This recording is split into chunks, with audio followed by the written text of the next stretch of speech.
Number 5. D&D is the only role-playing game around.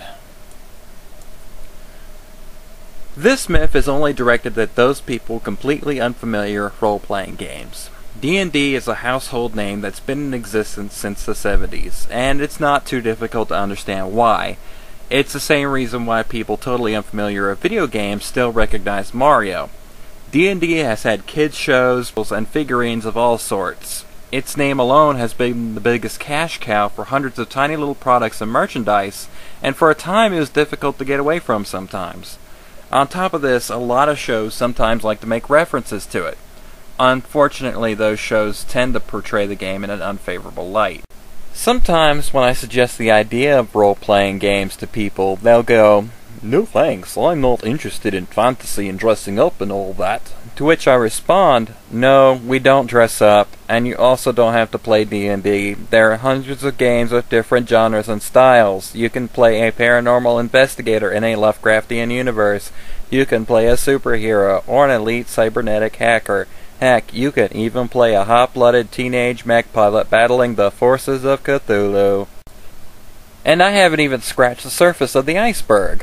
The role-playing game community is vast and highly varied. Chances are, if fantasy isn't your thing, you'll find something that does appeal to you. Look around, ask questions, and do research. Chances are you'll find something that appeals to you. Number 4. Role-playing games are a boys-only club. Here's something I've wanted to say to the wider gaming community for the longest time. Yes, girl gamers exist. Get over it. Wizards of the Coast did a survey saying that 1 in 5 people who playing D&D were female. Considering the age of that survey and my personal experience, I wouldn't be surprised if that number hasn't grown in recent years. Women play these games and they like them. The only real problem is that gamer guys seem to have really short memories or willful ignorance, acting like this is some fascinating phenomenon. Guys, it's time to put down the dude goggles and open your eyes. They're here. They're having fun. No, they aren't some crazy magical creature. No, they probably don't want to date you. And yes, you can talk to them. That said, ladies, get into it. It's fun, and there's nothing in this game keeping you from playing it. In fact, I would say this is really one of the few gaming-type hobbies totally even to all races and sexes involved. After all, you make your own character, and regardless of your choice of skin color and sex of your character, you will essentially have equal stats. So there you go. Women play role-playing games. Can't say much more than that. Number 3. The player and the character are one and the same. This is another misconception made by those who don't really understand how role-playing games work. First, understand that the life typically depicted in these games is often not one you'd really want to experience. Second, understand that role-playing games are typically escapist fantasies built around a model of collective storytelling wherein each player takes on the role of a character in the story. In other words, you don't play yourself.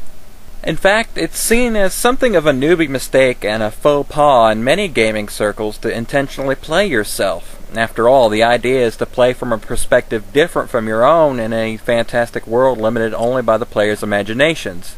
So no, you don't play yourself. Instead, players often play something far, far worse. Number 2. Role-playing games are difficult to understand. In a way, I can understand where this myth comes from. You crack open a book, and all you see from cover to cover is walls of text broken only by complicated-looking charts and tables alongside mediocre to brilliant artwork. Even if you don't look at a book and merely listen in or watch a game, you may find it difficult to understand what's going on with the jargon and math being randomly thrown about. Some groups alternate rapidly from in-character talk to out-of-character jokes and jibes to talk about actions and numbers in the span of a few seconds.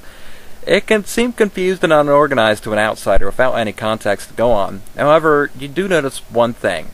It looks like fun. So, I would encourage anyone who has the interest to get this far into the video to actually read the books. Find someone who plays the game you're interested in and honestly sit down and talk to them. Essentially, if you can play a game or pretend, you can roleplay. If you can count to 100 and understand basic math, you can deal with the mechanics. If you can socialize relatively decently, even the out-of-character banter is not beyond you. People play this game ranging from the ages of 8 to 70 with various degrees of skill and knowledge. If people who play are willing to let you read their books, borrow their dice, and even make use of their paper and pencils, you don't even require anything to play. Granted, it takes practice to get used to the idea, and no one gets things right the first time. However, unlike some hobbies, role-playing is blessed with a large swath of people who will happily teach newcomers the ins and outs of their favorite role-playing game. And not all role-playing games are as complicated as Dungeons & Dragons or the Hero system. Some, like Wushu or even the one I wrote for a small game design contest, are as basic as a game of hide-and-seek and take no time to learn at all. And as stated before, even if the fantasy isn't your thing, there are games from all sorts of crazy genres, from medieval Japan to early pulp adventures to science fiction, even licensed games for your favorite video game or TV show. Get out there and see what it has to offer. You might be surprised by what you find. Number 1. Only nerds, social outcasts, and dying virgins play role-playing games. Here comes the big one. The one I've prepared my whole career to fight. I would sit here and rag on popular media. After all, it has had a very bad habit of portraying games in a nasty light for decades. However, that has started to improve very slightly over the past decade or so. Still, we have this notion of the typical D&D player being the socially awkward, pizza-faced white male who looks and acts like something out of a bad 80s comedy. Mainly this is perpetuated by people whose only experience of role-playing games were people in high school or from movies and television who did little to nothing to help with that image. This is why it bothers me that millions of people are willing to sit alone in the dark pretending to be a big-breasted purple elf, but find the idea of doing the same thing while hanging out with friends to be appalling. Ladies and gentlemen, it's time to put down your prejudices and preconceptions and look around you. Not only do people of all ages, backgrounds, races, and levels of celebrity play and enjoy D&D, but some of them were quite famous and even introduced while working on their respective careers. What you're seeing now is just a small list of famous people who have admitted to, or at least heavily implied in public, that they currently or at one time played Dungeons & Dragons. And that's just Dungeons & Dragons. I never even bothered to look at other games like Vampire the Masquerade or even GURPS. And for your information, yes, there are strange and terrible people who play role-playing games. However, there are strange and terrible people who participate in sports. So such an argument is invalid. There are professionals from all walks of life, and even soldiers in Iraq, who sit down around the table to roll some dice and kick some goblins' ass. So I encourage people to put the image out of your mind. In the description of this video, I've posted some links to recordings, podcasts, and even a live stream of some normal guys sitting around to throw some dice. Listen, laugh, and know there's nothing wrong with having fun with people you call friends. You're not going to walk out a demon or catch some kind of terrible STD. Chances are you're either going to have fun or find out it's not your thing. In the end, the choice is yours.